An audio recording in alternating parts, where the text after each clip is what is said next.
জগৎ সমূহের রব, পালন কর্তা। প্রথমে রব্বুল আলামিন পবিত্র কোরআনের প্রথম শব্দ যেটা শুরু করলেন আলহামদুলিল্লাহ, সমস্ত প্রশংসা আল্লাহর জন্য। পৃথিবীতে আমরা যত প্রশংসা, যত কৃতজ্ঞতা, যত ভালো কিছু দেখি, এর পিছনে যিনি আছেন তিনি হচ্ছেন আল্লাহ। পৃথিবীতে একজন মানুষের জীবনে সবচেয়ে বেশি প্রশংসার দাবিদার তার পিতামাতা, যাদের মাধ্যমে সে দুনিয়াতে আসছে, যাদের লালন পালনের কারণে সে বড় হয়েছে, দুনিয়াতে সে বড় কিছু হয়েছে, যাই অবস্থায় সে আসছে, তার মূল ভূমিকা তার পিতামাতার। সেই পিতামাতার শুকরিয়া আদায় করা আল্লাহ তাআলা পছন্দ করেন। আল্লাহ তাআলা পবিত্র কোরআনে সূরা লুকমানের 18 নম্বর আয়াতে রব্বুল আলামিন বলেন, বান্দা আনিশকুরলি ওয়ালি ওয়ালিদাইক, বান্দা আমার শুকরিয়া আদায় করবা, ওয়ালি ওয়ালিদাইক, তোমার পিতামাতার শুকরিয়াও আদায় করবা। তাহলে যত শুকরিয়া পৃথিবীতে আছে, সেই শুকরিয়ার আগের শুকরিয়াটা কার? আল্লাহর। কারণ আমরা যা কিছু উপকৃত হই, যা কিছু পাই, এইটা যেখান থেকে পাই না কেন, তার মূল উৎস আছে আল্লাহ। পিতামাতা যে ভালোবাসেন, তাদের অন্তরে সেই ভালোবাসা দিয়েছেন কে? আল্লাহ। পিতামাতা ছাড়া তো আর একজন এরকম ভালোবাসেন না, তারাও তো মানুষ। পিতামাতা যেই লালন পালন করেন, যে আন্তরিকতার সাথে করেন, তা আর কেউ করে না।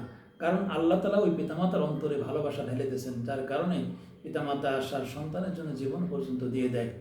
তো এইভাবেই প্রতিটা ক্ষেত্রে যত রকমের প্রশংসা আপনি করতে চান, সেই প্রশংসার পিছনে যিনি আছেন তিনি হচ্ছেন আল্লাহ। তার এই প্রশংসা পাওয়ার জন্য যে যোগ্যতা সে পেয়েছে, সেই যোগ্যতা দিয়েছেন আল্লাহ তাআলা। একজন ইঞ্জিনিয়ার সুন্দর একটা বিল্ডিং করেছে, মনোমুগ্ধকর একটা প্লেস করেছে, সেই প্লেসের যা কিছু দিয়ে তৈরি হয়েছে সব কিছু আল্লাহর নিয়ামত, ওই ইঞ্জিনিয়ারের কিছুই না। এই ইঞ্জিনিয়ারের যে ব্রেনটা, সেই ব্রেনটা আল্লাহর নিয়ামত, তার জানার যোগ্যতাটা আল্লাহর নিয়ামত। অতএব যত রকম প্রশংসা করি না কেন, আমরা সমস্ত প্রশংসার আগে আছে আল্লাহর প্রশংসা। রব্বুল আলামিন নিজের প্রশংসার পরে আমাদেরকে আরেকটা জিনিস চেলাই দিলেন, সেটা হচ্ছে কি? আলহামদুলিল্লাহ রব্বিল আলামিন, যিনি জগৎ সমূহের রব। এই রব শব্দটাও এটা আপনার দুইটা অর্থে, মানুষের সৃষ্টির অর্থে ব্যবহৃত হয় এবং আল্লাহর অর্থে ব্যবহৃত হয়। সৃষ্টির অর্থে যে রব ব্যবহৃত হয়, সেই রবের অর্থ এক, আর আল্লাহর অর্থে যে রব ব্যবহৃত হয়, সেই রবের অর্থ আর এক অর্থ হবে। পবিত্র কোরআনে দেখবেন আল্লাহ তাআলার অনেক গুণাবলী আছে যা মানুষের সাথে মিলে যায়। যেমন ধরেন আল্লাহ তাআলা দয়ালু, মানুষও দয়ালু হয়, কিন্তু আল্লাহর দয়ালু আর মানুষের দয়ালু অনেক পার্থক্য, আকাশ পাতাল পার্থক্য। যার কারণে মূসা আলাইহিস সালাম যখন ফিরআউনকে বলছিল তুমি এক আল্লাহর ইবাদত করো, সে আল্লাহ হচ্ছে আমাদের রব, তখন ফিরআউন মূসা আলাইহিস সালামকে প্রশ্ন করলো। পবিত্র কোরআনে সূরা তাওবার 49 নম্বর আয়াত, সূরা তাওবার 49 নম্বর আয়াতে ফিরআউনের এই যে প্রশ্নটা মূসা আলাইহিস সালামকে তিনি করেছিলেন, সেটা আল্লাহ উল্লেখ করে তার নিজের পরিচয় দিয়েছেন। ফিরআউন মূসা আলাইহিস সালামকে বলল, ক্বালা ফামার রব্বুকুমা ইয়া মূসা, হে মূসা তোমার রবের পরিচয় কি? কারণ ফিরআউনের ধারণা রব তো আমি তো লালন পালন করি, আমি তো মানুষের খাওয়াই, আমি তো মানুষের জন্য সব ব্যবস্থা করে দিই, অতএব আমি রব। এখানে আল্লাহ আবার অন্য কি রব আসবে? সেই রব আবার কেমন রব? তার বৈশিষ্ট্যটা কি? এটা তার জানার ইচ্ছা ছিল। তার কারণে মূসা আলাইহিস সালাম তার মুখ থেকে বললেন যে ক্বালা রাব্বুনাল্লাযী আ'তা কুল্লা শাইইন খালকাহু সুম্মা হাদা, আমার রব হচ্ছেন তিনি যিনি সৃষ্টি করেন, তাকে পরিপূর্ণ আকৃতি দান করেন, আর তার চলার জন্য যে হিদায়েত, যে পাথেয় দরকার, যা কিছু দরকার সব কিছু তিনি দান করেন। তিনি হচ্ছেন আমার রব। কারণ এখানে এই রবের সাথে আর ফিরআউনের রবের কোনো মিল নেই। কারণ ফিরআউন সৃষ্টিও করে না, চলার পথও দেখাতে পারে না, পরবর্তী প্রয়োজনটাও সে মেটাতে পারে না। ফিরআউন কি পারে? আল্লাহর দিয়া যা কিছু আছে তার থেকে দিয়ে মানুষকে কিছু দিতে পারে, এটা সে রবের উপযুক্তি না। আল্লাহ যে রবের কথা বলছেন, সেই রবের কায়দায় যে পড়ে না, সেই রবের নিয়মের ভিতরে সে পড়ে না। অতএব আসুন, পবিত্র কোরআনে অন্য একটা আয়াত আল্লাহ তাআলা উল্লেখ করেছেন, যদি কোনো মানুষ, আমার কোনো বান্দা যদি বলে ক্বালা রাব্বুনাল্লাযী ইন্নাল্লাযীনা ক্বালু রাব্বুনাল্লাহ, যদি কোনো মানুষ যে বলে যে আমার রব হচ্ছে আল্লাহ, সুম্মাস্তাকামু, এই কথার উপরে সে প্রতিষ্ঠিত থাকে, অর্থাৎ সে আল্লাহকে বলবে আল্লাহ আমার রব, আল্লাহ আমার জীবনে যা যা প্রয়োজন সবই আমাকে আল্লাহ দান করতেছেন, অতএব আমি সেই আল্লাহর গোলাম, আমি এখন থেকে সে আল্লাহর গোলামি করব, এবং এই গোলামির উপরে যে প্রতিষ্ঠিত থাকে, এইরকম অবস্থাতে সে জীবনে পৃথিবীতে বেঁচে থাকে, তাহলে রব্বুল আলামিন উল্লেখ করতেছেন আমার এই বান্দার যখন মৃত্যুর সময় আসবে, আমি একদল ফেরেশতা তার কাছে নাজিল করব। সেই ফেরেশতাগণ যখন তার কাছে আসবে, তখন তাকে বলবো কি? নাহনু আউলিয়াউকুম ফিল হায়াতিদ দুনিয়া ওয়া ফিল আখিরাহ, আমরা দুনিয়ার জীবনে যেদিনকেরা তুমি এই আল্লাহকে রব হিসেবে মেনে নিয়েছো, নিজেকে আল্লাহর গোলাম হিসেবে নিজেকে প্রতিষ্ঠা করছো, সেই দিন থেকেই তোমার পাশে আমরা ছিলাম, তোমার বন্ধু হিসেবে ছিলাম। আর আজকে তোমার মৃত্যুর সময় তোমাকে আমরা দেখা দিচ্ছি। আর এখন থেকে জান্নাতে যাওয়া পর্যন্ত যত স্টেপ আছে সব জায়গায় তোমার সাথে আছি, তোমার কোনো ভয় নেই। ফালা খাউফুন আলাইহিম ওয়ালা হুম ইয়াহজানুন, তোমার কোনো ভয়ও নেই, চিন্তাও নেই। তাহলে সত্যিকার এখানে যে আল্লাহ তাআলা যে রবের কথা বলছেন, ঠিক আল্লাহ যেভাবে বলছেন ওইভাবে রব শিকার যাওয়া এবং রবের গোলামি করা, এই বৈশিষ্ট্য যদি মানুষের ভিতরে একনিষ্ঠভাবে থাকে, তাহলে তার মৃত্যুর সময় সে একদল ফেরেশতা দেখতে পারবে এবং সেই ফেরেশতার মুখেই তার সামনের জান্নাতের কনফার্মেশন শুনতে পারবে। রব্বুল আলামিন এই আয়াতের পরবর্তী আয়াত বলেন আর রহমানির রহিম, যিনি পরম দয়ালু ও দাতা। এখানে রহমান এবং রহিম দুটির অর্থ সেম প্রায়, কিন্তু রহিম আর রহমানের মধ্যে পার্থক্য আছে। এবং আপনার রইসুল মুফাসসিরিন আব্দুল্লাহ ইবনে আব্বাস, নবীজির চাচাতো ভাই, তিনি যে কথা বলে গেছিলেন, রহমান শব্দটা পৃথিবীর সমস্ত মাখলুকের জন্য, আর রহিম শব্দটা শুধুমাত্র ইমানদার, মুত্তাকি, তাকওয়াবান বান্দাদের জন্য, নেককার সালেহ বান্দাদের জন্য। রহিম শব্দ সম্পর্কে, এটা যে নেককার সালেহ বান্দাদের জন্য, এটা তো আমরা পবিত্র কোরআন থেকে পেয়ে যাই। তারপরে শব্দগতভাবে রহিম শব্দের অর্থ তিনি চিরদিন দয়া করেন, তার দয়া কখনো আর হয় না, বন্ধ হয় না। যার জন্য তিনি এই দয়াটা করেন, তার দয়াটা আর কখনো বন্ধ হবে না, চিরকাল তিনি দয়া পাবেন। তা আর রহিম শব্দটা পবিত্র কোরআনে অসংখ্য জায়গায় আছে। আর সূরা আপনার এই যে আপনার মুমিন গফির, এই যে গফিরের প্রথম দিকে যে আরশ বহনকারী ফেরেশতাদের কথা আছে, এই আরশ বহনকারী ফেরেশতাদের একটা কথা বলবেন। তাদের কথার শেষ অংশে একটা কথা আছে, ওয়ামান তাকিস সাইয়্যাতি ইয়াওমাইযিন ফাকাদ রহিমা। রব্বুল আলামিনকে তারা বলেন, হে আল্লাহ, কিয়ামতের দিনে আপনি যাদেরকে খারাপি থেকে মুক্তি দেবেন, যারা কিয়ামতের দিনের খারাপি থেকে তারা মুক্তি পেয়ে যাবে, ফাকাদ রহিমা, আপনি তো সত্যি সত্যি তাকে রহিম, তার প্রতি আপনি দয়া করলেন, তার জন্য আপনি রহিম হয়ে গেলেন।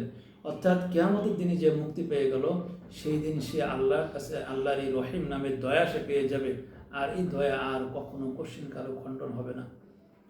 আমরা আর রহমান রহিম নামের অর্থ জানলাম। এর পরবর্তী আয়াত আছে মালিক ইয়াউমিদ্দিন, যিনি হচ্ছে বিচার দিবসের মালিক। রব্বুল আলামিন পবিত্র কোরআনে আমাদেরকে অসংখ্য আয়াতে বলেছেন, আল্লাহ আমি বিচার দিবসের মালিক। বিচার দিবসের আল্লাহ তাআলা মালিক। কেমন মালিক? ওই বিচার দিবসে তিনি সব কিছুর হর্তাকর্তা, ওখানে আর কারোর কোনো পার্টিসিপেট নেই। ওখানে তিনিই মালিক, ওখানে তিনিই বিচারক, তিনিই মুক্তিদাতা, তিনিই রক্ষাকর্তা, তিনিই সুপারিশের মালিক। সুপারিশটা ওই দিনকার আল্লাহর নিয়ন্ত্রণে, ওইখানে আর কারো নিয়ন্ত্রণ। অসংখ্য আয়াতে পবিত্র কোরআন আল্লাহ বলেছেন যে সুপারিশটা আমার নিয়ন্ত্রণে হবে। অর্থাৎ আল্লাহ তাআলা যার প্রতি সন্তুষ্ট, তার প্রতি ন্যায় বিচার করতে যেয়ে তিনি হয়তো জাহান্নামে চলে যাচ্ছেন, রব্বুল আলামিন তখন তাকে জাহান্নাম থেকে বাঁচানোর জন্য ওই বিচারের মাঠেই আল্লাহ তাআলা তার কোনো প্রিয় বান্দাকে সম্মানিত করবেন, তাকে সুপারিশ করার যোগ্যতা দেবেন এবং তিনি সেই বান্দার জন্য সুপারিশ করবেন। রব্বুল আলামিন তাকে সুপারিশ করার যোগ্যতা দিয়ে তাকে সুপারিশ করায় তাকে জান্নাতে পাঠাবেন। এটা আল্লাহর একটা বিশেষ নিয়ামত, এটাও আল্লাহর হাতে, এটা আর কারোর হাতে না। এখন কিয়ামতের দিবসের মালিক যিনি আল্লাহ, এই কিয়ামতের দিবসের কতগুলো কথা আমাদের একটু জানার দরকার। কিয়ামত দিবস সম্পর্কে একটা কমন ভুল ধারণা আছে, সেটা আছে এই কিয়ামতের দিবসে কিছু হাদিসও আছে। হাদিস যতই থাকুক, এই কথাগুলো কোরআনের বিপরীত। যখন কোনো হাদিসের কথা কোরআনের বিপরীত হয়, তখন আমাদের সেই আলোচনাটা কমেন্ট রাখতে হয়। যেহেতু আল্লাহ নবীর হাদিস, এটা নবীজি কীভাবে বলেছেন যেহেতু আমাদের হুবহু আসে নাই, আল্লাহ নবী হয়তো কথাটা এইভাবে বলেছে, আমাদের কাছে আর এক রকমভাবে আসছে। এই জন্য কোরআনের বিপরীত যখন কোনো হাদিস থেকে যায়, তখন সেই হাদিস নিয়ে কোনো আলোচনা করতে হয় না। সেটার থেকেও বিরত থাকাটাই সব থেকে ভালো পদ্ধতি। সেটা হচ্ছে আমরা এটার বিপরীতে যাবো না, বিরুদ্ধেও যাবো না, আবার এটা নিয়ে আলোচনা করবো, কারণ ওটা আমাদের বিকল্প যেহেতু আলোচনা আছে সেটা আমরা শুনি, ওটা জানার কি দরকার আছে। পবিত্র কোরআনে অসংখ্য আয়াতে রব্বুল আলামিন বলছেন, আমার মুমিন বান্দারা, আমার মুত্তাকি বান্দাদের কোনো কিয়ামতের মাঠে কোনো ভয় নেই। রব্বুল আলামিন পবিত্র কোরআনে বলেছেন, আফানাজালুল মুসলিমিনা কাল মুজরিমিন, আরে বান্দা, আমি কি মুমিনের সাথে আর মুজরিমের সাথে, ইমানদার মুসলিম আর মুজরিম, আত্মসমর্পণকারী বান্দা এবং অপরাধী, এই উভয়ের সাথে কি আমি সমান আচরণ করবো? আল্লাহ নিজেই বলতেছেন। এরপরে সূরা নামলের ভিতরে আল্লাহ তাআলা বলতেছেন যে আমি সূরা নামলের 89 নম্বর আয়াত, 8-9 নম্বর আয়াতে রব্বুল আলামিন বলেন যে মান জাআ বিল হাসানাতি ফালাহু খায়রুম মিনহা ওয়া হুম মিন ফাজাই ইয়াউমাইদিন আমিনুন। সেদিনকার যে ব্যক্তি হাসানাত নিয়ে আসবে, হাসানাত নিয়ে কিয়ামতের মাঠে উঠবে, আমি তাকে তার থেকে বাড়াই ফাহুয়া খায়রুম মিনহা, তার থেকে উত্তম প্রতিদান তাকে দেওয়া হবে। এবং শুধু তাই নাই, ওয়াহুম মিন ফাযাই ইয়াওমাইযিন আমিনুন, আর ওই কিয়ামতের মাঠে এই মহা সংকটময় দিনে সে থাকবে নিরাপদ। পবিত্র কোরআনের সূরা আম্বিয়ার 103 নম্বর আয়াতে রব্বুল আলামিন বলতেছেন, লা ইয়াহজুনুহুমুল ফাযাউল আকবার ওয়া তাতালাক্কাহুমুল মালায়েকা। আমার বান্দাদের ভিতরে এমন একটা দল আছে যারা সেই যে ফাযাউল আকবার, মহা দুশ্চিন্তার দিন, এই যে মহা দুশ্চিন্তার দিন, সব থেকে বড় ভয়াবহ দিন, এই যে আকবার মানে সবচেয়ে সেরা, সবচেয়ে সেরা সে ভয়াবহ দিনটা তো কিয়ামতের দিন। ওই কিয়ামতের দিনে রব্বুল আলামিন তার নেককার সালিহ বান্দাদেরকে নিরাপদ রাখবেন, নিশ্চিন্ত রাখবেন। এই আয়াতের আগে 102 বলতেছেন, লা ইয়াসমাউনা হাসিসাহা ওয়া হুম ফীমা ইশতাহাত আনফুসুহুম খালিদুন।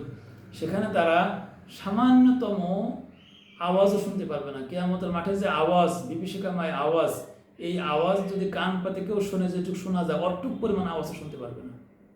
এত তাদেরকে নিরাপদ জায়গায় আল্লাহ তাআলা রাখবেন এবং তাদের সাথে ফেরেশতারা তাদেরকে সম্ভাষণ জানাবেন, ফেরেশতাদের কথাবার্তা হবে, তারা থাকবে নিরাপদ। তারা ওই মাঠের ওই বিভীষিকাময় দৃশ্য দেখবেও না, আবার ওই বিভীষিকাময় দৃশ্য কানেও তারা শুনতে পারবে না। অর্থাৎ কিয়ামতের মাঠে একদল মানুষের জন্য আছে এরকম সুন্দর ব্যবস্থা, আর পক্ষান্তরে আর একদল মানুষের জন্য আছে খারাপ ব্যবস্থা। পবিত্র কোরআন অসংখ্য আয়াতে দেখবেন, উজুহু ইয়াওমাইযিন নাঈমা, সেদিন অসংখ্য নিয়ামতপূর্ণ চেহারা হবে। আবার উজুহু ইয়াওমাইযিন খাশিয়া, আর একদলের অবস্থা হবে তারা ভীত সশস্ত্র থাকবে। একই মাঠে, একই কিয়ামতের মাঠে দুই রকম মানুষ থাকবে। একদল মানুষ নিয়ামতে পরিপূর্ণ চেহারা থাকবে, তাদের অন্তরে, তাদের মনে থাকবে শান্তি এবং আনন্দ, তাদের চেহারার ভিতরে আনন্দ ফুটে উঠবে। আর একদল মানুষ, তাদের চেহারার ভিতরে দুশ্চিন্তা, হতাশা, দুঃখ, কষ্ট ফুটে উঠবে। এটা কোরআনে তো অসংখ্য আয়াতে কথাগুলো আছে। অতএব কিয়ামতের মাঠ সম্পর্কে যে বিভ্রান্তিটা আছে সেটা হচ্ছে কি, সব নবীরা ইয়া নফসি বলবে, মানুষের এমন একটা অবস্থা হবে ইয়া নফসি করবে। এই কথাটা আল্লাহ তাআলা কোরআনে বলেন নাই, বরং আল্লাহ তাআলা কথার বিপরীত কথা বলেছেন। বিপরীত কথা এমনভাবে বলেছেন যে আমি এই সমস্ত মানুষদেরকে কিয়ামতের বিভীষিকাময় দৃশ্য দেখতেই দেবো না, তাদেরকে নিরাপদ জায়গা রাখবো। এটা অসংখ্য আয়াতে কোরআনে আছে, আপনারা কোরআন পড়লে লিখলে পেয়ে যাবেন।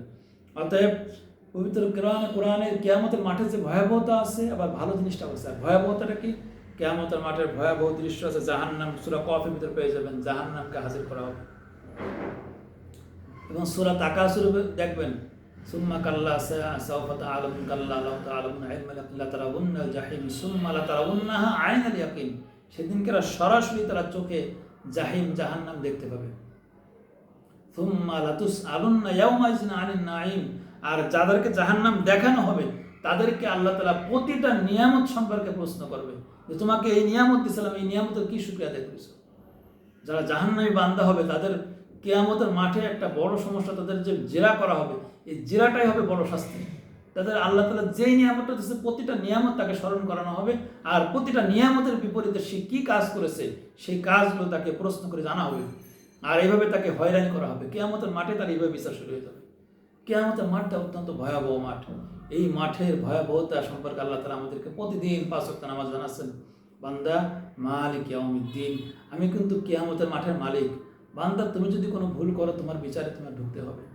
বান্দা তুমি যদি ভালো করো তাহলে তোমাকে সেই বিচারের দিনে একেবারে নিরাপদ রাখবো। তুমি কোনো হতাশা থাকবা না, দুশ্চিন্তা থাকবা না, তুমি থাকবা নিশ্চিন্ত, তুমি থাকবা আনন্দিত, তোমার জন্য অপেক্ষা করতেছে জান্নাত, তুমি সে অপেক্ষা থাকবা। অতএব প্রতিদিন আমরা সূরা ফাতিহার এই আয়াত তিলাওয়াতের মাধ্যমে আমাদেরকে আল্লাহ তাআলা কিয়ামতের মাঠকে স্মরণ করাচ্ছেন। এর পরবর্তীতে আল্লাহ তাআলা বলছেন, ইয়্যাকা না'বুদু ওয়া ইয়্যাকা নাস্তাঈন। এই আয়াতটা হচ্ছে বান্দা আল্লাহর কাছে একটা ওয়াদা দিচ্ছে, যে কি, ইয়্যাকা না'বুদু, আল্লাহ আমরা একমাত্র আপনারই গোলামি করি, ওয়া ইয়্যাকা নাস্তাঈন, আর বিপদ মুসিবতে একমাত্র আপনার কাছেই সাহায্য চাই। পৃথিবীতে কোনো মানুষ যদি এই দুইটা আমল ঠিক রাখতে পারে তাহলে এই পরবর্তীতে সে সিরাতুল মুস্তাকিম এবং আল্লাহর নিয়ামত প্রাপ্ত বান্দাদের অন্তর্ভুক্ত হতে পারে। কিন্তু মানুষ সমস্যা হচ্ছে এই পৃথিবীর মানুষ সম্পর্কে পবিত্র কোরআন আল্লাহ বলছেন, পৃথিবীর মানুষ কয়েক রকম, তার ভিতরে একরকম হচ্ছে এই, কিছু মানুষ আছে শুধু শয়তানের ইবাদতই করে, কিছু মানুষ আছে তারা নফসের ইবাদত করে, কিছু মানুষ আছে তারা মূর্তির ইবাদত করে, কিছু মানুষ আছে তারা তাগুতের ইবাদত করে। এই যে বিষয়গুলো কোরআন উল্লেখ করেছে, কিছু মানুষ যারা কবরের ইবাদত করে, এই সমস্ত মানুষদের সম্পর্কে উল্লেখ করে করে পবিত্র কোরআন আমাদেরকে জানায়। আল্লাহ তাআলা বলছে, বান্দা তুমি নামাজে স্বীকৃতি দাও যে আল্লাহ আমি শয়তানের ইবাদত করি না, আমি নফসের ইবাদত করি না, আমি তাগুতের ইবাদত করি না, আমি এই মূর্তির ইবাদত করি না, আমি কোনো জড় পদার্থের ইবাদত করি না, আমি মাজার কবরের ইবাদত করি না, আমি শুধুমাত্র আপনার ইবাদত করি। এই কথা আছে, ইয়াকা না'বুদু অর্থ আছে এটা। কারণ আমরা যে বলতেছি যে আল্লাহ আমি একমাত্র আপনার ইবাদত করি, কিন্তু এই কথাটা আমাদের অনেকের ভুল হয়ে যায়। এই ভুল সংশোধনের জন্য আল্লাহ বারবার আমাদের সামনে আনেন কি, যে তুমি বান্দা নামাজে দাঁড়ানো রাখে তুমি অন্য যার সাথে যার ইবাদত করেছো তার সাথে সম্পর্ক ছিন্ন করো। মানুষ পৃথিবীতে অধিকাংশ মানুষ 2-3 রকমের ইবাদত করে বেশিরভাগ। সেটা হচ্ছে যে হয় নফসের ইবাদত করে, না হয় শয়তানের ইবাদত করে, না হয় তাগুতের ইবাদত করে। পবিত্র কোরআন এই 3টে ইবাদত, এই সকল ইবাদতের কথা যেমন বলছেন আফারাআইতা মান ইত্তাখাযা ইলাহাহু হাওয়া, আপনি কি ওই লোকগুলোকে দেখেছেন যাদের ইলাহ আছে, তাদের প্রবৃত্তি, তাদের মন যা করতে আদেশ দেয় ও তাই করে, যাচাই বাছাই ছাড়া। পৃথিবীর মানুষ যাচাই বাছাই ছাড়া যার কথা মানে সে তার ইবাদত করে। অতএব নফস তাকে বলে এটা করো ওইটা করো, সে যাচাই বাছাই না করে, আল্লাহ হালাল হারাম করছে কিনা সে দেখে না, না দেখে সে সেই কাজ করে। যেহেতু না দেখে সে এই কাজ করে, সেহেতু সে আল্লাহর ইবাদতের বাইরে যায়, সে নফসের ইবাদত করে। পক্ষান্তরে পবিত্র কোরআনের শয়তান সম্পর্কে আল্লাহ তাআলা বলছেন মানুষ শয়তানের ইবাদত করে। পবিত্র কোরআনের সূরা ইয়াসিনে আল্লাহ তাআলা বলতেছেন, সূরা ইয়াসিনের 61 নম্বর আয়াতে রব্বুল আলামিন বলতেছেন যে তোমাদেরকে আমি বলি নাই যে আল্লাহ তা'বুদু শাইতান, তোমরা শয়তানের ইবাদত করে না। সেদিনকার কিয়ামতের মাঠে যারা অপরাধী মানুষ তাদেরকে আল্লাহ স্মরণ করায়, তোমাদেরকে দুনিয়ায় জানাই দিয়েছিলাম তোমরা শয়তানের ইবাদত করবে না। মানুষ শয়তানের ইবাদতটা কিভাবে করে এটাও কোরআন উল্লেখ করেছেন। আল্লাহ বলছেন ইন্নাশ শাইতানা ইয়া'iদুকুমুল ফাকরা ওয়া ইয়া'মুরুকুম বিল ফাহশা, ইন্নাশ শাইতানা ইয়া'মুরুকুম বিল ফাহশা ওয়াল মুনকার। শয়তান মানুষকে ফাহিশা কাজের আদেশ দেয়, শয়তান মানুষকে মুনকার খারাপ কাজের আদেশ দেয়। আল্লাহ যে কাজ নিষিদ্ধ করেছে শয়তান মানুষকে সেই কাজ করার আদেশ দেয়। আল্লাহ যেই কাজ করার জন্য আদেশ দিয়েছেন শয়তান মানুষকে সেই কাজ করতে নিষেধ করে। এইভাবে শয়তানের যে আদেশ এবং নিষেধ এগুলো আল্লাহ তাআলা পবিত্র কোরআনে বর্ণনা করেছেন। শয়তানের আদেশ নিষেধ যারা মেনে চলে দুনিয়াতে, রব্বুল আলামিন বলেছেন তারা আছে শয়তানের ইবাদতকারী। কারণ আমি যখন গুনাহ করলাম তখন আমি শয়তানের ইবাদত করলাম, না হলে আমি নফসের ইবাদত করলাম। তাহলে এই যে আমি নামাজে দাঁড়ায় বললাম আল্লাহ ইয়াকা, মানে আমি একমাত্র আপনার ইবাদত করি, কিন্তু নামাজ থেকে বেরোয় যে আমি আল্লাহকে বাদ দিয়ে আরেকটা ইবাদত করলাম।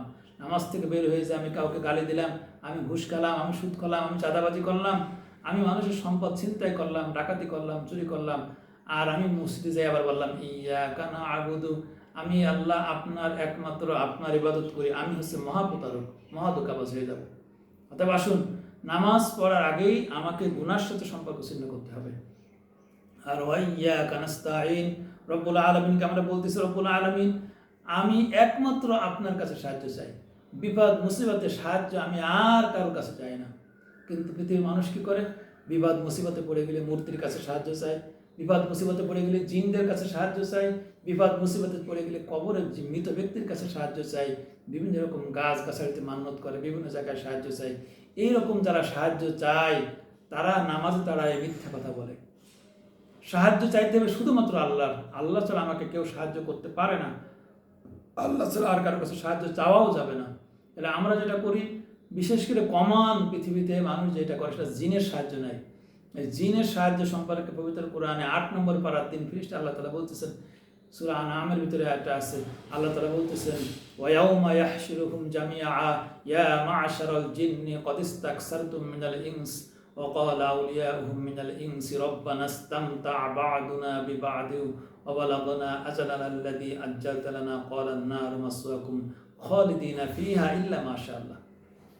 রব্বুল আলামিন যারা জিনের সাহায্য দুনিয়াতে গ্রহণ করেছে এই মানুষদেরকে এবং ওই জিনদেরকে জাহান্নামে ঢুকানোর আগে তার জাহান্নামের সামনে দাঁড়ায় তাদেরকে প্রশ্ন করবে, জিনদেরকে প্রশ্ন করবে, হে জিনেরা, ইয়া মা'শারাল জিন্নি ক্বাদ ইসতাকসারতুম মিনাল ইনস, তোমরা এই দুনিয়া এত অসংখ্য মানুষকে পথভ্রষ্ট করেছো, কিভাবে করেছো?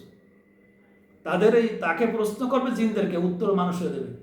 ওয়া ক্বালা আউলিয়াউহুম মিনাল ইনস, মানুষের ভিতর থেকে যারা তাদের আউলিয়া ছিল, বন্ধু ছিল, তাদের সাহায্য গ্রহণ করতো, তারা তখন বলবে রব্বানা ইসতামতা'a বা'দুনা বিবা'দিন অবালাগনা আজালাল্লাযী আজ্জালতা লানা ক্বালান নার মাসওয়াকুম খালিদিনা ফিহা ইল্লা মাশাআল্লাহ। রব্বুল আলামিন, আমরা দুনিয়াতে একে অপরের থেকে উপকার গ্রহণ করেছিলাম। আমরা বিপদ মুসিবতে পড়তাম, তাদের কাছে যে চাইতাম আমার মালটা হারাই গেছে, কোথায় গেছে রে খুঁজে দিন দি। বিপদ মুসিবতে পড়ে যে বলতাম আমার ছেলেটার এই রোগ একটু সুস্থ করে দেন দি, আমার জন্য দোয়া তাবিজের ব্যবস্থা করে দেন। বিভিন্নভাবে জিনের কাছে সাহায্য যারা গ্রহণ করছে, রব্বুল আলামিন বলতেছেন এদেরকে জাহান্নামে ঢোকানো হবে। তবে ওইখানে একটা কথা আছে, ইল্লা মাশাআল্লাহ, আল্লাহ যাকে চাইবে সে চিরদিন থাকবে না, কিন্তু জাহান্নামে ঢুকবে। কিন্তু কিছু মানুষ ওখান থেকে যারা চিরদিন থাকবে না তাদের তো কোনো বিষয় আল্লাহ মার্সি করবেন, কিন্তু জাহান্নামে সবাই ঢোকা লাগবে জিনের সাহায্য যারা গ্রহণ করছে দুনিয়াতে। আর এইভাবে মুসলমান, অসংখ্য মুসলমান জিনের সাহায্য গ্রহণ করতেছে, আবার নামাজে দাঁড়ায় বলতেছে আল্লাহ ইয়াকা নাস্তাইন, আপনি ছাড়া তো কারোর কাছে সাহায্য চাইনি। কিন্তু নামাজতে বেরোয় যায়, আবার ফকির বাড়ি যায়, ফকিরের কাছে জিনের সাহায্য চাচ্ছে। হুজুরের কাছে যায়, হুজুর জিন হাজির করে সাহায্য ট্রিটমেন্ট করতেছে, সেই হুজুরের কাছে সাহায্য নিচ্ছে। তো হুজুর নিজেও শয়তানের তাবি হয়ে গেছে, আর আমাকে আপনাকেও শয়তানের তাবি বানায় দিয়েছে। হুজুর নিজেও জাহান্নামের রাস্তায় চলে গেছে, সিরাতুদ দল দিনে আমাকে আপনাকে ধরে সেই জাহান্নামের রাস্তায় নিয়ে যাচ্ছে। এই যে কথাটা নামাজের ভিতরে আমরা বলতেছি, এই কথার বাস্তবতা আমাদের জীবনে থাকতেছে না। যদি আমার কথার সাথে কর্মের মিল না থাকে, পবিত্র কোরআনের ভাষায় বলা হয় এটা মুনাফিকি। আমরা নামাজের দ্বারায় যে কথাগুলো বলতেছি সেই কথার সাথে আমাদের কর্মের মিল না থাকার কারণে আমাদের অবস্থা হয়ে গেছে মুনাফিকের অবস্থা। রব্বুল আলামিন আমাদেরকে এই অবস্থা থেকে হেফাজত করে বলে আমিন। পরবর্তী আয়াত আল্লাহ তাআলা আমাদের শিখাচ্ছেন ইহদিনাস সিরাতাল মুস্তাকিম। রব্বুল আলামিন আমাদেরকে সিরাতাল মুস্তাকিমের পথ দেখান। তাহলে সিরাতাল মুস্তাকিমের পথটা কি? আমরা যদি আল্লাহর কাছে প্রশ্ন করি, আল্লাহ আমাদেরকে বলে দিবেন। পবিত্র কোরআনের সূরা আলে ইমরানের 51 নম্বর আয়াতে আল্লাহ তাআলা বলতেছেন, ঈসা আলাইহিস সালাম তার জাতির লোকদের বলেছিলেন, ইন্নাল্লাহ রাব্বি ওয়া রাব্বুকুম, নিশ্চয় আল্লাহ আমার রব তোমাদের রব, ফা'বুদুহ, তার গোলামি করো, হাযা সিরাতুল মুস্তাকিম, এটাই হচ্ছে সিরাতুল মুস্তাকিম। তার গোলামির ভিতরে জীবন যাপন করাটাই সিরাতুল মুস্তাকিমের রাস্তা। আবার সূরা ইয়াসিনের ভিতরে আল্লাহ বলতেছেন, ওয়া আনি'বুদুনি, বান্দা আমার গোলামি করো, হাযা সিরাতুম মুস্তাকিম, বান্দা আমার গোলামির রাস্তাটাই হচ্ছে সিরাতুল মুস্তাকিমের রাস্তা। আমি যদি যতক্ষণ পর্যন্ত আমি কোনো অপরাধের সাথে সংযুক্ত হইনি, কবিরা গুনার সাথে সংযুক্ত হইনি, আল্লাহর ফরজ ইবাদতের সাথে আমার গাদ্দারি হয়নি, আল্লাহর ফরজ ইবাদত মেনে চলতেছি, আর কবিরা গুনার সাথে আমার যুক্ত হয়নি, ততক্ষণ পর্যন্ত আমি সিরাতুল মুস্তাকিমের বাউন্ডারির ভিতরে আছি। আমি আমার দুনিয়া যত কর্মই করি, আমার যদি সম্পর্ক কবিরা গুনার সাথে না থাকে, আল্লাহর ফরজ ইবাদত যেগুলো আছে এগুলো আমি মেনে চলি, তাহলে আমি সিরাতুল মুস্তাকিমের রাস্তার ভিতরে এখন অলরেডি আমি আছি। রব্বুল আলামিন এরপরে সিরাতুল মুস্তাকিমকে আরো সহজ করে দিয়ে উদাহরণ দিয়ে সে কি সিরাতাল্লাযীনা আন'আমতা আলাইহিম। রব্বুল আলামিন আমাদেরকে আপনি এমন একদল লোকের পথ দেখান যেই লোকগুলোর উপরে আপনি রহমত করেছেন, দয়া করেছেন, যাদেরকে আপনি নিয়ামত দিয়েছেন। রব্বুল আলামিন পবিত্র কোরআনে সূরা নিসার ভিতরে এই নিয়ামত প্রাপ্ত লোকের বর্ণনা দিতেছে। সূরা নিসা 69 নম্বর আয়াতে আল্লাহ বলেন, মাইয়ুতি'ল্লাহ ওয়া রাসূলাহু, যে ব্যক্তি আল্লাহর আনুগত্য করে, রাসূলের আনুগত্য করেন, ফাউলাইকা মা'আল্লাযীনা আন'আমাল্লাহু আলাইহিম মিনান নাবিয়্যিন ওয়াস-সিদ্দীকিন ওয়াশ-শুহাদাই ওয়াস-সালিহিন। যারা এইভাবে আল্লাহর আনুগত্য করে, রাসূলের আনুগত্য করে, আমার ওই বান্দাগুলো হচ্ছে নবীদের সাথে থাকবে, সিদ্দিকিনদের সাথে থাকবে, শুহাদা শহীদদের সাথে থাকবে, সলিহিন বান্দাদের সাথে থাকবে। মা মানে সাথী, তাদের সাথী হবে, তাদের সঙ্গী হবে যারা আল্লাহর আনুগত্য করবে, রাসূলের আনুগত্য করবে। দুইটা আনুগত্য যার ভিতরে আছে সে এই প্রকার মানুষের অন্তর্ভুক্ত। অর্থাৎ নিয়ামত প্রাপ্ত বান্দা হওয়ার জন্য কি যোগ্যতা লাগবে, সেই যোগ্যতা আল্লাহ প্রথম উল্লেখ করে বলেন, যার ভিতরে এই যোগ্যতা আছে, সে আল্লাহর আনুগত্য করে, রাসূলের আনুগত্য করে, তাহলেই সে দুনিয়াতে নিয়ামত প্রাপ্ত বান্দাদের অন্তর্ভুক্ত। আল্লাহ এবং রাসূলের কোনো নাফরমানি করে দুনিয়াতে যারা আছে তারা এই নিয়ামত প্রাপ্ত বান্দাদের অন্তর্ভুক্ত হতে পারবে না। নিয়ামত প্রাপ্ত বান্দাদের অন্তর্ভুক্ত হতে গেলে অবশ্যই কবিরা গুনাহ থেকে মুক্ত থাকতে হবে, অবশ্যই ফরজ ইবাদত করতেই হবে। নফল তো আছে, নফলটা যতটুকু যার সাধ্যমতো করবে, কিন্তু এইটুকু অবশ্যই করা লাগবে। এইটুকু বাদ দিয়ে কোনোদিন কোনো নফলও কবুল হবে না, নিয়ামত প্রাপ্ত বান্দাদের অন্তর্ভুক্ত হওয়া যাবে না। শুধু তাই নয়, আমি যে সিরাতুল মুস্তাকিম নিয়ামত প্রাপ্ত বান্দাদের ভিতরে আছে কিনা এইটা বোঝার সিস্টেমটা আল্লাহ পবিত্র কোরআনে দিয়ে দিয়েছেন। সূরা আনফালে প্রথম দিকে পড়লে পেয়ে যাবেন। وَإِذَا ذُكِرَ اللَّهُ وَجِلَتْ قُلُوبُهُمْ وَإِذَا تُلِيَتْ عَلَيْهِمْ آيَاتُهُ زَادَتْهُمْ ঈমানা। আল্লাহর কথা স্মরণ হলে তাদের অন্তরটা কেঁপে ওঠে, আর আল্লাহর কোরআনের আয়াতগুলো তেলাওয়াত করা হলে তাদের ঈমানটা আরো বেড়ে যায়, আরো আল্লাহর দিকে তার অন্তরটা ধাবিত হয়ে যায়, আরো তার নেক আমলের দিকে তার অন্তরটা ধাবিত হয়ে যায়। তারা যখন ভালো কথা শোনে, কোরআনের কথাগুলো শোনে, কোরআনের কথাগুলো শোনার পরে তাদের নেক কাজগুলো বেড়ে যায়, তারা গুনাহ থেকে আবার দূরে চলে আসে। এইভাবে নিয়ামত প্রাপ্ত বান্দাদের খাসলাত বৈশিষ্ট্য আল্লাহ উল্লেখ করেছে। যারা আল্লাহর নিয়ামত পেয়ে গেছে তাদের বৈশিষ্ট্য এরকম, এবং তারা শুধুমাত্র আল্লাহর উপর ভরসা করে, নিজের কোনো চেষ্টার উপর ভরসা করে না, শুধুমাত্র আল্লাহর রহমতের দিকে তাকায় থাকে। এটাই হচ্ছে নিয়ামত প্রাপ্ত বান্দাদের বৈশিষ্ট্য। এইভাবে অসংখ্য আয়াতে নিয়ামত প্রাপ্ত বান্দাদের কর্ম উল্লেখ করেছেন রব্বুল আলামিন, যে এই কর্ম আমার নিয়ামত প্রাপ্ত বান্দারা করে। তাদের কর্মগুলো আল্লাহ একা করে উল্লেখ করেছেন। সম্মানিত হাজিরিন, আমরা যদি নিয়ামত প্রাপ্ত বান্দাদের অন্তর্ভুক্ত হতে চাই, তাহলে আমাদেরকে অবশ্যই নবী রাসূল, সিদ্দিকিন, সালেহিন এদের মতোই হতে হবে। পবিত্র কোরআনে যে 4টি ক্যাটাগরি বলছেন, প্রথম ক্যাটাগরি 1 নম্বর ক্যাটাগরি, অর্থাৎ এই পৃথিবীতে যত ভালো মানুষ আছে সেই ভালো মানুষের 1 নম্বর ক্যাটাগরি ভালো মানুষ আছে নবীরা। তারপরে 2 নম্বর ক্যাটাগরি ভালো মানুষ আছে সিদ্দিকিন, যারা নবীদের পরে নেককার লোকদের অবস্থান যারা, তারা আছে সিদ্দিকিন। 3 নম্বর ক্যাটাগরি আছে শহীদ যারা। 4 নম্বর ক্যাটাগরি আছে সালেহিন যারা। এই 4টি ক্যাটাগরির বাইরে যারা জীবনযাপন করতেছে তারা কিন্তু নিয়ামত প্রাপ্ত অর্থাৎ জান্নাতি মানুষ না। অতএব যদি আমরা জান্নাতি মানুষ হতে চাই, তাহলে অবশ্যই সর্বনিম্ন সালেহিনদের অন্তর্ভুক্ত হতে হবে। আর সালেহিনদের বৈশিষ্ট্য আল্লাহ তাআলা পবিত্র কোরআন উল্লেখ করেছেন। 4 পারার 3 নম্বর পৃষ্ঠা আল্লাহ তাআলা বলতেছেন, যারা সালেহিন বান্দা তারা কি করে, তারা রাত্রে উঠে রাত্রেবেলা দাঁড়ায় আমার আয়াত তেলাওয়াত করে, তারা কল্যাণমুখী কাজে সর্বদা আগায় থাকে। যে কাজ কল্যাণমুখী, ভালো কাজে সবার আগে থাকে। আমরা কি ভালো কাজে সবার আগে থাকতেছি? মসজিদে নামাজে সবার আগে যাচ্ছি? রোজাটাকে সবার আগে ভালো রাখতেছি, ভালো রোজা রাখার জন্য চেষ্টা করতেছি? আমরা কি অপরাধ থেকে বাঁচার জন্য সবার থেকে বেশি চেষ্টা করতেছি? অর্থাৎ নিয়ামত সালেহিন বান্দা যারা, তারা সবসময় গুনাহ থেকে বিরত থাকার জন্য আপ্রাণ চেষ্টা করে, এবং তারা ভালো কাজ করার জন্য সবার থেকে আগায় থাকার চেষ্টা করে।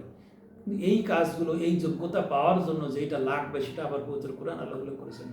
আল্লাহ তাআলা বলছেন, আমি এই প্রকার মানুষ বান্দা তোমাকে আমি বানাই দেবো, তুমি হইতে পারবা না, তোমার যোগ্যতা তোমার নেই, কিন্তু আমি তোমাকে সেই যোগ্যতা দেবো, আমার একটা শর্ত আছে। রব্বুল আলামিন বলেন, ওয়াল্লাযীনা জাহাদু ফীনা লানাহদিয়ান্নাহুম সুবুলানা। যে ব্যক্তি আমার রাস্তায় চেষ্টা করে, সিরাতুল মুস্তাকিমের রাস্তায় চলার জন্য চেষ্টা করে, জিহাদ করে, লানাহদিয়ান্নাহুম সুবুলানা, আমি অবশ্যই আমার এই বান্দাকে আমার রাস্তাটা দেখাই দিই। বান্দাদের চেষ্টা না করে এটা হবে না। পরকালে জান্নাতে যদি কেউ যেতে চায়, তাহলে দুনিয়া তাকে চেষ্টা করতে হবে। রব্বানা আতিনা ফিদ দুনিয়া হাসানাহ ওয়া ফিল আখিরাতি হাসানাহ ওয়া কিনা আযাবান নার। এই আয়াত আমরা অনেক মানুষ জানি, কিন্তু এই আয়াতের পরবর্তী আয়াতে আল্লাহ বলছেন, উলাইকা লাহুম নাসিবুম মিম্মা কাসাবু। বান্দা তুমি আমার কাছে চেয়েছো, আমি তোমাকে দেব, আর আমার পক্ষ থেকে একটা শর্ত আছে। সেই শর্তটা কি? নাসিবাম মিম্মা কাসাবু, তুমি যেই রকম চেষ্টা করবা আমি তোমাকে সেই রকম দেব। বান্দা যদি পরকাল উন্নত চায়, পরকাল ভালো চায়, নিয়ামত প্রাপ্ত বান্দাদের অন্তর্ভুক্ত হতে চায়, বান্দাকে চেষ্টা করতে হবে। আর চেষ্টা করলে রব্বুল আলামিন বলেন, আমি তাকে সেখানে পৌঁছায় দেব। অতএব নিয়ামত প্রাপ্ত বান্দা হওয়ার জন্য জিহাদ করতেই হবে। নফসের বিরুদ্ধে জিহাদ করতে হবে, শয়তানের বিরুদ্ধে জিহাদ করতে হবে, তাগুতের বিরুদ্ধে জিহাদ করতে হবে। এইভাবে জিহাদ করে আমাদেরকে নিয়ামত প্রাপ্ত বান্দাদের অন্তর্ভুক্ত হওয়ার চেষ্টা করতে হবে। আল্লাহ আমাদের মঞ্জিলে মকসদে পৌঁছায় দেবেন ইনশাআল্লাহ। এর পরবর্তী যে আয়াত, গায়রিল মাগদুবি আলাইহিম ওয়ালাদ-দাল্লিন, রব্বুল আলামিন আমাদেরকে আপনি ওই সকল মানুষদের থেকে হেফাজত করেন, ওই সকল মানুষের সংস্পর্শে যা থেকে আমাদেরকে রক্ষা করেন, যেই লোকগুলোর উপরে আপনি মাগদুব, আপনি দাল্লিন, আপনি যেই লোকগুলোর উপরে আপনি রাগান্বিত, যেই লোকগুলো আপনার লানত প্রাপ্ত, যারা পথভ্রষ্ট, আল্লাহ ওই লোকগুলোর থেকে আমাদেরকে হেফাজত করেন, ওদের কর্ম থেকে আমাদেরকে রক্ষা করেন। ওই রকম কাজ যেন আল্লাহ আমি যেন না করি, ওই রকম কর্ম যেন আমার জীবনে না থাকে। এই কথাটা আল্লাহর কাছে আমরা দোয়া করতেছি সূরা ফাতিহার ভিতরে। আর আমার একজন উস্তাদ বলেছিলেন, সূরা ফাতিহা আমাদেরকে প্রতিদিন আমরা পড়ি, বুঝে হোক না বুঝে হোক পড়ি, হয়তো আল্লাহ তাআলা সূরা ফাতিহার বরকতে এই উম্মতকে ধ্বংস করে দেয় না, কারণ এই উম্মত নামাজের ভিতরে আল্লাহর কাছে এগুলো চায়, এগুলো চাওয়ার কারণেই আল্লাহ তাআলা তাকে অনেক বিপদ থেকে রক্ষা করেন, তাকে একেবারে ধ্বংস করেন না। তো এখন পবিত্র কোরআনে এই নিয়ামত, যারা মাগদুব এবং যারা দলিন, এদের বর্ণনা আল্লাহ তাআলা পবিত্র কোরআনে দিয়েছেন। তারা কারা? তারা আছে পূর্বের জামানার উম্মতদের বর্ণনা আল্লাহ দিয়েছেন। ওই উম্মতদের যে বর্ণনা আল্লাহ পবিত্র কোরআনে দিয়েছেন, ওই ক্যাটাগরির যে মানুষটা আমাদের ভিতরে যদি কেউ হয়ে যায়, ওদের এই বৈশিষ্ট্য যদি আমরা পেয়ে যাই, তাহলে আমরাও তাদের দলভুক্ত হয়ে যাব। আবার পূর্ববর্তী মানুষের কথা আল্লাহ তাআলা বলছেন, যারা নেককার সালেহ ছিল, তাদের বর্ণনা আল্লাহ দিয়েছেন, নবীদের বর্ণনা দিয়েছেন, তাদের কর্ম দিয়ে দিয়েছেন, তাদেরকে আল্লাহ বলছেন নিয়ামাল আব্দু, এ আমার কতই না বরকতপূর্ণ গোলাম। এখন আমি যদি পবিত্র কোরআনের এই দুইটা বর্ণনা দেখে আমি যদি ওই সমস্ত খারাপ লোকদের যে বৈশিষ্ট্য ছিল সেই বৈশিষ্ট্য আমার ভিতরে থেকে যায়, সেই গুনাহ সেই অপরাধ যদি আমি করি, তাহলে আমি কিন্তু সেই দলিনের অন্তর্ভুক্ত হয়ে যাব। আমাকে কর্ম করতে হবে। আমি যদি কর্ম না করি আর খালি দোয়া করি, তাহলে আমার দ্বারা সম্ভব না। আল্লাহ তাআলা এটা দিবেন না। আল্লাহ তাআলার কাছে চাইতে হবে, চেষ্টা করতে হবে। আর এই সমস্ত খারাপ লোকেদের কথাগুলো আল্লাহ পবিত্র কোরআনে উল্লেখ করেছেন। আমরা একটা খারাপ লোকের কথা বলি, যেমন ধরেন আদম আলাইহিস সালামের ছেলে হাবিল এবং কাবিল, দুই ছেলের ভিতরে যে কাবিল যে হত্যা করেছিল তার ভাইকে, এই কাবিল কিন্তু ভাইকে হত্যা করা, যে আয়াতে আল্লাহ ওই কথাগুলো বলছেন, কিছু করবা কোরবান বিলামিনা হাদিমা, যে আপনার সূরা মায়েদার যেখানে আয়াতগুলো আছে, এই আয়াতের শেষে একটা কথা আছে যে যখন আল্লাহ তাআলা সেখানে কাক পাঠালেন, কাক যখন সেই তার নিজের আর একটা কাকের লাশ দাফন করলো, আর এই তখন সে ভাইয়ের লাশটা দাফন করলো এইভাবে, আর সে নিজেকে নিজে ধিক্কার দিল এবং লাস্টে সে অনুতপ্ত হলো যে কাক পারে তার একটা ভাইয়ের লাশ দাফন দিতে, আর আমি আমার ভাইয়ের লাশ নিয়ে এতদিন ঘুরতেছি, দাফন করতে পারলাম না। এবং ফাসবাহাত মিনান নাদিমিন, সে তখন অনুশোচনাগ্রস্ত হলো, কিন্তু এই অনুশোচনা তার কোনো কাজে আসলো না, কারণ সে ক্ষতিগ্রস্ত হয়ে গেছে। কারণ আল্লাহ তাআলা পবিত্র কোরআনে বলছেন, যদি কোনো মানুষ কোনো মমিন ব্যক্তিকে ঠান্ডা মাথায় খুন করে, ঠান্ডা মাথায় কোনো মমিন ব্যক্তিকে কোনো মমিন ব্যক্তির খুন করা হয়ে যেতে পারে, ভুল ক্রমে অসাবধানবশত না জানার কারণে হতে পারে, কিন্তু জেনে শুনে ঠান্ডা মাথায় কোনো মুমিনকে কখনোই কোশ্চিনকালে হত্যা করতে পারবে না। যদি করে আল্লাহ তাআলা তার উপরে সাথে সাথে লাআনত দিয়ে দেন। আর আল্লাহ লাআনত যে খাবে একবার, তার আর কোশ্চিনকালেও জান্নাতে যাওয়ার রাস্তা থাকবে না, সে জীবনে আর ভালো হতে পারবে না, তার ভালো কাজ করার সমস্ত ক্ষমতা আল্লাহ নিয়ে যাবেন, সে আল্লাহ লাআনত প্রাপ্ত হয়ে যাবে। এরপরে সে শুধু জাহান্নামের কাজই করে যাবে এবং জাহান্নামের কাজ করতে করতেই সে মরবে। পবিত্র কোরআনে বনী ইসরাঈলদের বারবারই কথা বলছেন, তারা এইরকম আচরণ কেন করলো। বনী ইসরাঈল এখন 1 নম্বর পারার অনেকগুলো পৃষ্ঠায় আছে, তবে এখন 13 নম্বর পৃষ্ঠায় শেষের আয়াত আল্লাহ বলে, ওয়াইযা আখাযনা মিসাকা বানী ইসরাঈল, যখন আমি বনী ইসরাঈলদের কাছ থেকে ওয়াদা নিয়েছিলাম, ওয়ারাফা'না ফাওকাহুমুত তুর, তাদেরকে আমি তাদের মাথার উপরে তুর পর্বত ধরেছিলাম, তখন তাদের কাছে আমি চেয়েছিলাম যে আমার এই কিতাবকে আঁকড়ে ধরবে এবং তোমরা এই কিতাবকে মেনে চলবে। তখন তারা বললো কি কলু সামি'না, তারা মেনে নিল। তখন যেহেতু মাথার উপরে যেহেতু তুর পাহাড় রয়েছে, তারা মেনে নিল, কিন্তু মেনে নেওয়ার পরে তুর পাহাড় হয়ে গেলো, তখন তো আসই না, তারা অমান্য করলো। তখন আল্লাহ বলছেন ওয়াউশিবু ফি কুলুবিহিমুল ইজলা বিকুফরিহিম, তারা যে আজকে অমান্য করলে তারা এমনি এমনি করে নাই, তাদের এই যে বাসুর পূজা যে তারা করছিল, ঠান্ডা মাথায় অপরাধ করছিল, তারা ঠান্ডা মাথায় সমস্ত নিয়ামত দেখার পরে যে আল্লাহ কিভাবে ফিরাউনের কবল থেকে এত বছর গোলামির থেকে তাদেরকে মুক্তি দিলেন, যে আল্লাহ তাদেরকে ফিরাউনের আক্রমণ থেকে নদী পার করে সাগর পার করে তাদেরকে রাস্তা দিয়ে তাদেরকে পার করে নিয়ে আসলেন, যে আল্লাহ তাদেরকে মরুভূমিতে আসমান থেকে খাবার ব্যবস্থা করলেন, এত নিদর্শন দেখার পরেও তারা একটা বাসুরের পূজা করলো। যখন ঠান্ডা মাথায় বুঝে শুনে শিরক করলো, আল্লাহ তাআলা তাদের অন্তরে দিয়েছে মোহর মেরে, তাদের অন্তরে এমন মোহর মেরে দিয়েছে, জীবনেও আর ভালো কাজ করতে পারবে না, ভালো কাজ করার কোনো যোগ্যতা তাকে থাকবে না, তারা পারে না। আর এইরকমভাবে আল্লাহ তাআলা গজব যারা দুনিয়াতে পাইছে তাদের বর্ণনা করে দিয়েছে।